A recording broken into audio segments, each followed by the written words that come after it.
My name is Somashekar, course faculty for this course. Now quickly we will see some of the constructional features, operations of electro-hydraulic actuator systems. It mainly consists of servo motor or a servo valve, pump, either it may be the gear pump or a piston pump, actuator, either a linear or a rotary, control system with a minimal pipings. Figure shows the EHA controlled through a variable displacement hydraulic pump controlled through servo valve. I am showing you here simple sketch here friends. Here you will see the variable displacement pump is there.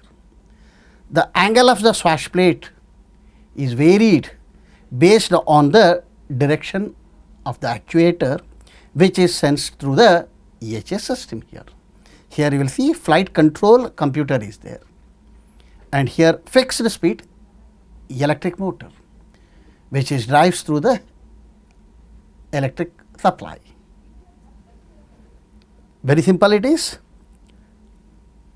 Based on the rotation and angle, the fluid is moving towards the actuator ends. The actuator position is sensed based on the current input, how much actuator we are moving, position control. For example, if error correction is done, then it will do the position feedback and then it will send the command signal to the EHA to vary the swash plate angle to send the required amount of flow until the zero error is achieved. One more figure shows the block diagram of EHA controlled through bidirectional gear type hydraulic pump controlled through brushless DC motor. How it is, you will see here friends. I am using the servo motor to drive the pump, meaning the output of the servo motor is torque and omega, correct, which is drive through the input, current input to this controller. Then it will drive the pump based on the input what you are giving, current input to this, then it will results in the pressure and flow which will go to the actuator, results in F and T. You will measure the position feedback of actuator and then give the position feedback to the comparator. Until the error becomes 0, this will goes on, meaning the actuator set position is 50 mm, 20 mm, 30 mm until it will reach the required set point, error correction is going on. Main features of EHA are increased energy efficiency achieved through intermittent use of pump based on requirement of the actuator. As and when required by the actuator, the pump starts rotating, otherwise it will stop. Reduced pressure loss because of less pipings. Reduced overall weight and size, compact because of less components here. Reduced leakage and noise, minimal piping and minimum components. You will see here I have shown you some of the commercially available the EHS system. You will see here it is an actuator, here it is an actuator, here is an actuator. Integral with measuring the LVDT also to measuring the position of the piston rod. And you will see the manifolds are there to measure the pressure on the either side of the actuator and a pump and motor integral. The whole together is a EHA. The tank is inbuilt here. The oil usually is very small. You have to drive this. You use these valves directly mount to the flight control surfaces to drive it. For example, landing gear directly will go and mount it. No need to have the centralized power pack to drive it. It has its own power pack. Now we will see the three different possible configurations of EHA. First you will see fixed displacement pump and a variable motor. It is known as FPVM, simple structure and higher efficiency. You will see friends here it is an actuator. I am showing you here an actuator. position feedback is there, all controller is there friends. For controller you have to give the command input and a power. To here you will see friends, it is a fixed displacement pump, bidirectional pump. Then you will see here the BLDC motor is variable. That is why it is a variable motor speed. How to vary the flow? How to vary the velocity? By varying the motor speed, not the pump, because it is a fixed displacement pump. Then accumulators are there to supplement it is. Then NRV1 and NRV2, pressure relief valves are there. How it will operate, I will tell you later, but position feedback is very important to the controller. Next configuration you will see, very important, variable displacement pump. Now it is a pump is variable displacement and fixed motor speed, motor is fixed speed. It is known as VPFM. Here faster dynamic response, but efficiency is too low. You will see here friends, BLDC motor is fixed now. What is varying? The variable displacement pump. For example, piston pumps, axial piston pumps, anything. The same, all one to one, all other components are same. Here the three possible configuration based on the pump and motor configuration, that is all. Okay. Now we will see the third configuration, variable displacement pump and a variable motor speed. Here VPVM combines the advantages of both, but circuit becomes more complex here. When you will use BLDC motor variable, also the variable pump, because the electronics required to drive this and data acquisition makes the circuit complex compared to the FPVM and VPFM. These are the very important possible configurations of electrohydrostatic actuators. Now, how to realize this? I will show you the case study on this, how to realize the EHA. Let us begin. Now, I have shown you here the cut section model or a sectional view of the one EHA and its main part. As you know already, the controller is required, because the controller is a very important to drive the motor, the BLDC motor, correct, here BLDC motor, and also to sense the position of the actuator, and then you will feedback here, feedback is there, please remember. That is why it is a controller is very important. Then you will see here friends, if you will come to the EHA, here you will see friends here reservoir here along with this. No, it is also known as pipeless technology, please understand this. Reservoir is here, the BLDC motor is there, the LVDT to measure the position of the piston rod and piston, and position feedback here. All are integral. This is a EHA including the pump, reservoir, motor and actuator. Then how to realize this? Figure shows the schematic diagram of electrohydrostatic actuator considered for the analysis further. It has the electrical, hydraulic, mechanical and control subsystems. Electrical subsystems basically consist of the brushless direct current servo motor. You will see here a servo drive, brushless DC servo motor, and then the displacement sensor and a speed sensor. Hydraulic subsystems consist of fixed displacement, bidirectional pump, non-return valves NRV1 and NRV2, pressure relief valves PRV1 and PRV2, then double acting asymmetric cylinder and a tank, or also known as a reservoir. Mechanical subsystems basically consist of the linkages, then hinges and inertia load. the controller subsystem consists of a control algorithm and a data acquisition system.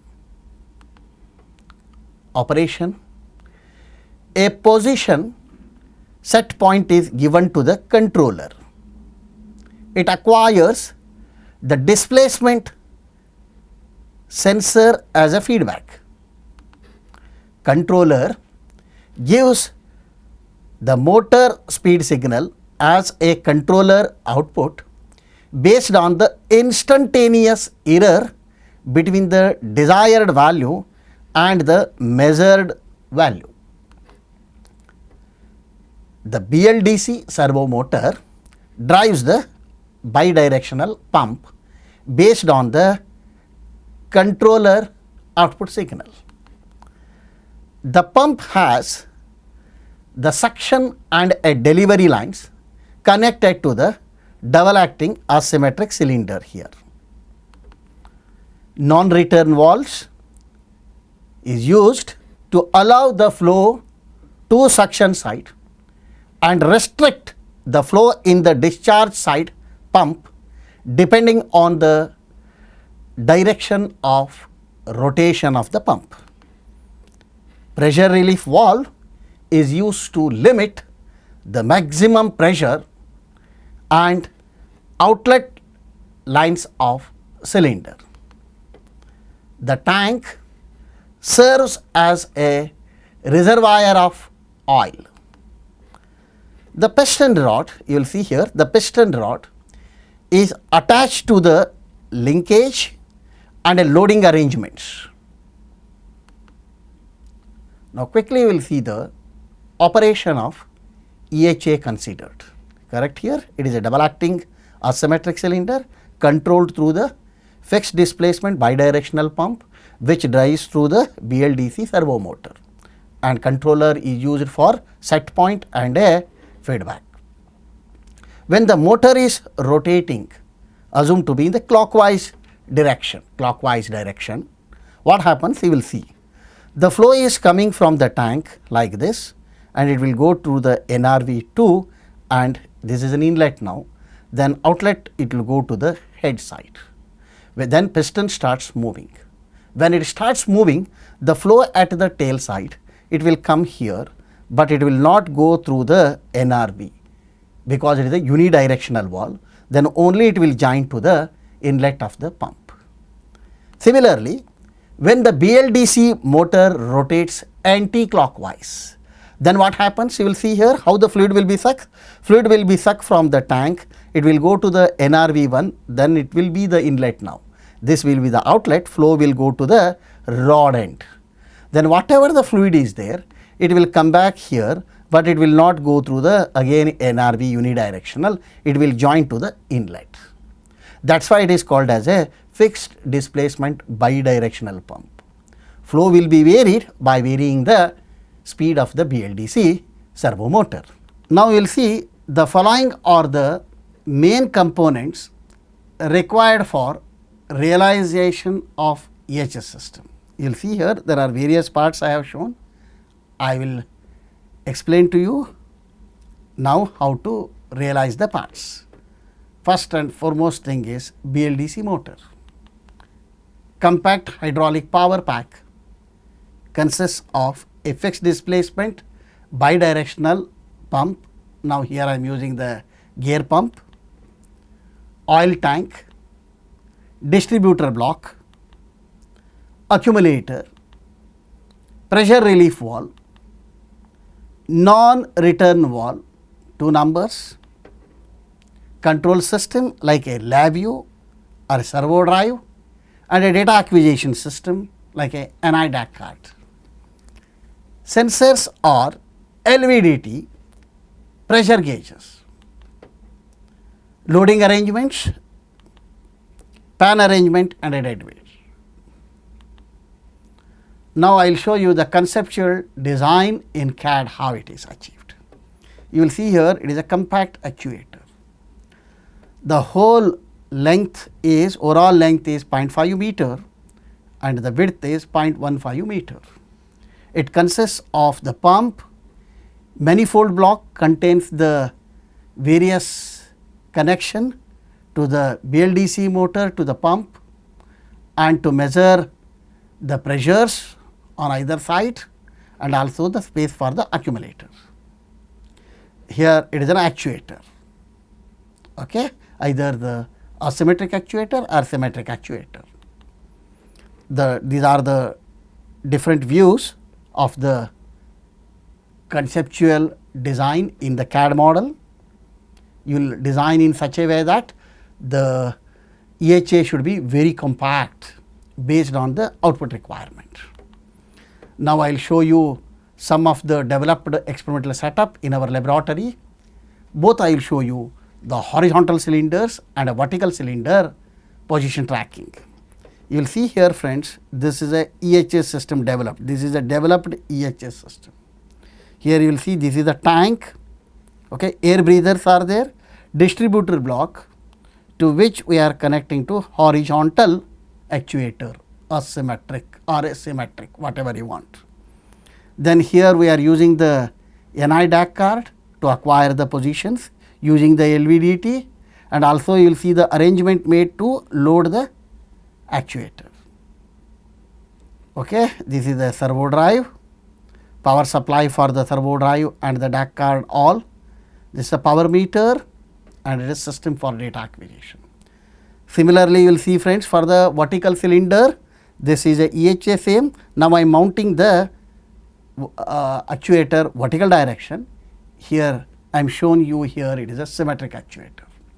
Here loading arrangements, you will see direct loading arrangements on the actuator. Then again the servo drive, the BLDC motor drives it is using NI DAC card, the LabVIEW program to interface with the EHS setup. Now, quickly I will show you development of control strategy for position control. Position control you can achieve using the various controllers. Now, I will show you one very frequently used in industry is a PID controller. How it is? Proportional integral derivative control, PID, widely used in most of industrial control applications. One of the challenges faced in using PID control is the tuning the parameters appropriately to achieve minimum rise time, no overshoot and less settling time. Already we know that the equations for a typical PID controller is given by U of t equal to Kp gain E of t plus 1 over Ti integral of E of t into dt plus Td d of differentiation of Et dt. Correct here, very important, some parameters are there, Kp, Ti and Td. These things we have to determine. E of t is a R of t minus Y of t, meaning it is a input and a output error.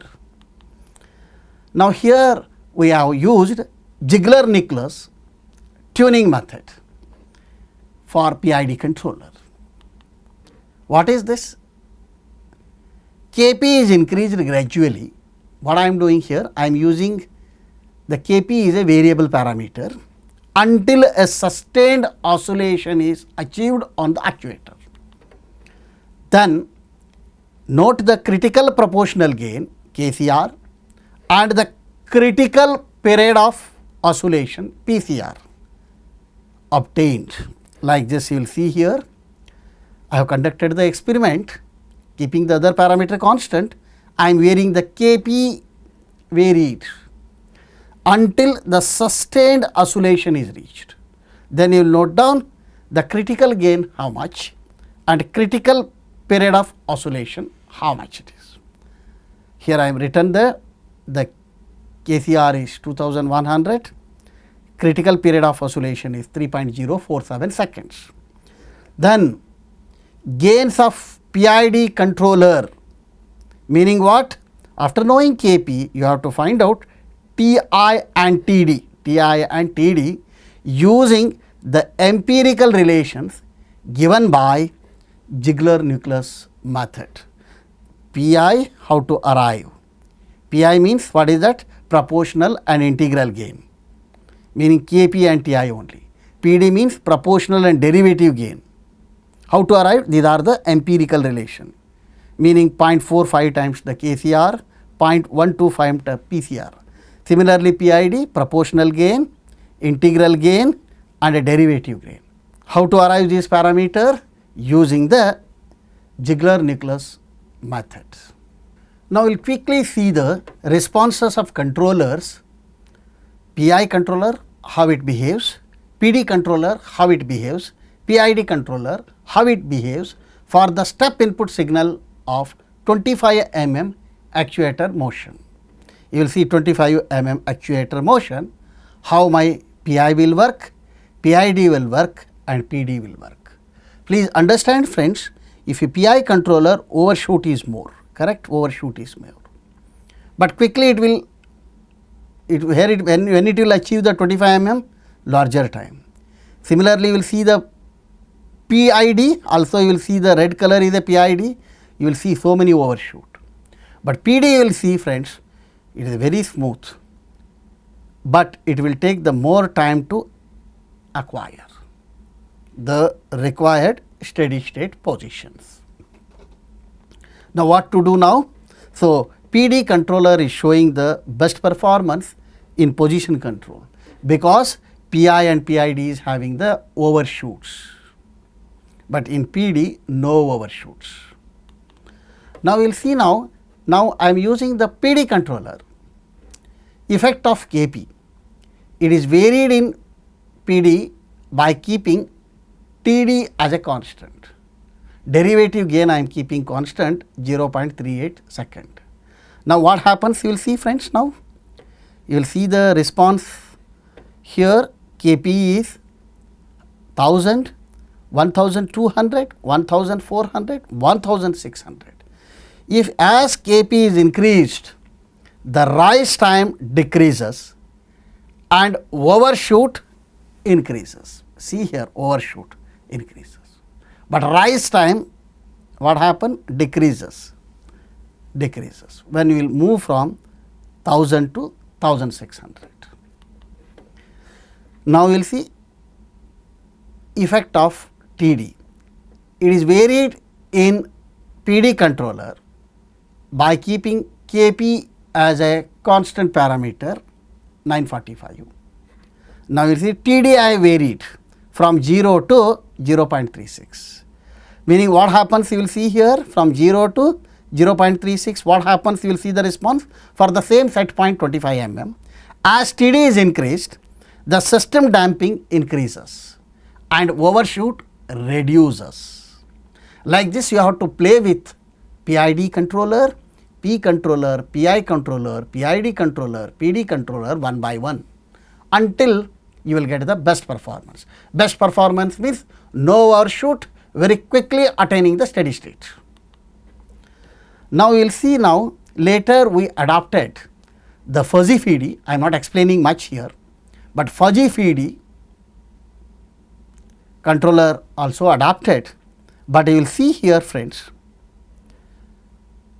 the settling time you will see the fuzzy FEED for the given 25 mm, it will quickly go reach, but PD you will see it will take the more time to reach the same distance. Then what we did here is we are enhancing the performance of PID controller using the fuzzy gain scheduling. Now, we will see after doing the PD and fuzzy FEED controller, we have made the input to the actuator the square waves. You will see I am given the 25 square waves. You see this is a reference input given to the your BLDC motor. Then how my responses for the PD fuzzy FEED for the given input. You will see here fuzzy FEED how it is giving the best result as compared to your PD controller. Like this you will adopt any types of controller once your model is ready. Now, we will see system model validation, meaning we have did the simulation as well as experimentation. You will see simulation result as shown in the dotted line, experimental model how. Both are approximatively with a very less percentage are reaching the steady state response. You will see here also this is a fuzzy-feedy simulation and a fuzzy-feedy experimentations. All these simulations are carried out in the your MATLAB, very simple. Now we will see the piston responses at a various set point. Now previously I have shown you one set point. Now we will see the 40, 30, 20, 10, meaning the maximum displacement of the piston is 50 mm. In that we have varied, we have studied the feedy and fuzzy-feedy, how they will work. In all the cases you will see the fuzzy-feedy is giving the better results. Now we will see with the various loads. As I have told you, loading arrangement has been made on the piston. Here you will see fuzzy-feedy and a PD for 1 kg, 2 kg and a 3 kg. Now whole thing we have studied the settling time, which one is taking the very quick response. For 1 kg you will see, 2 kg you will see, 3 kg you will see, fuzzy-feedy is settling time is very good as compared to PD. Like this you have to develop your own controller to study the position tracking for the various input to the BLDC motor. Quickly I will conclude today's lecture. As we know, the electro-hydrostatic actuator EHA is an emerging aerospace power by wire technology that aims at replacing centralized hydraulic system by a self-contained and a localized direct drive actuator system. It mainly consists of BLDC servo motor, bidirectional pump, accumulator, control elements and hydraulic actuator built on the central main fault. Currently EHA has becoming an important part of modern flight control system due to the increased efficiency, improved reliability, draws a power only on demand, fault tolerant, minimized a fluid contamination and leakage, low maintenance cost, less time required to replace the faulty components, low overall weight and ease of integration. So in today's lecture, we have discussed in detail the followings: power conversion in different actuations, comparison of 3 actuation technology, remarks on actuation technology, electro-hydraulic actuator system. In some books you may get electro-hydrostatic actuator also, both are same it is. 3 different possible configurations of EHA, very important it is. Realization of EHA, conceptual design, experimental setup you have seen, control strategy, responses you are seeing, some of the responses. Okay friends, we will stop now. See you all in the next class. Until then, bye bye. Thank you one and all for your kind attention. Sarve jana sukhino bhavantu.